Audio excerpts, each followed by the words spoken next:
It's really simple, like most good things. Most ideas come in a winery, and there's three founders in this company. There's myself, there's my brother, and there's my better half, my wife. My wife's a physician, a doctor. Me and my brother were both pro runners, and I was a former Army officer.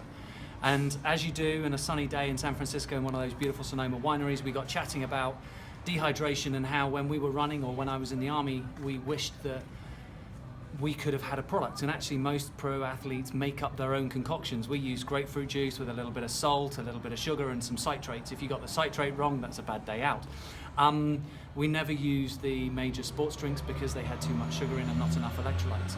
And my wife was a surgeon in Mexico and treated patients with a thing called oral rehydration therapy, which is a powdered electrolyte drink that was invented by the World Health Organization about 50 years ago.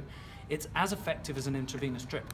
Now we thought, or she said, well, have you ever thought about oral rehydration therapy? And both me and my brother, as dumb English guy, said, what? And it was like one of those moments like, no way. There's actually a commercial product that's available to treat medical dehydration, but hasn't been released commercially. And we got thinking about it, and more importantly, Blanca then went to the American College of Sports Medicine and did a whole load of research. She was working in liver research at UCSF at the time in California, and she worked out what you lose as an athlete when you sweat rather than what you lose as a sick person. And a couple of those things are you lose between 550 and 725 milligrams of sodium per hour of exercise.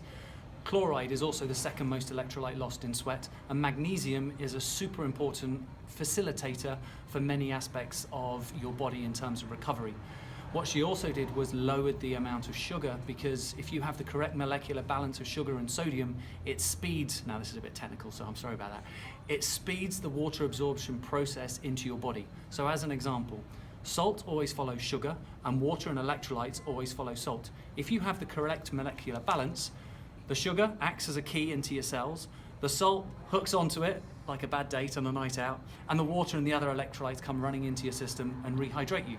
If, however, you've got too much sugar, like some of the sports drinks or some of the other drinks that are out there, then what happens is the sugar attracts the salt from the cell, so it's leaching the electrolytes from your cells, which is why you see a lot of people bonking at the sort of the 18-mile point. It's also why you have a lot of gastric emptying, and it leaks it, and then it doesn't absorb it. On the flip side, if you have a drink which has no sugar, there's nothing to facilitate the salt getting into the cell. So yes, the salt will eventually get into your body, but much further down the gut. But without sugar, and we're talking minimal sugar, it's not going into the cell. So Blanca came up with a product, and Tom and I were the excitable young puppies to go out and take it to the public. And with the Heartbreakers, we're super happy that we've managed to hydrate everyone, not for their running, but as my wife says, it's Heartbreak Hill Drinking Company, so you're well known for that side of life, and it's certainly helped on both sides of the coin, and it's been a super partnership.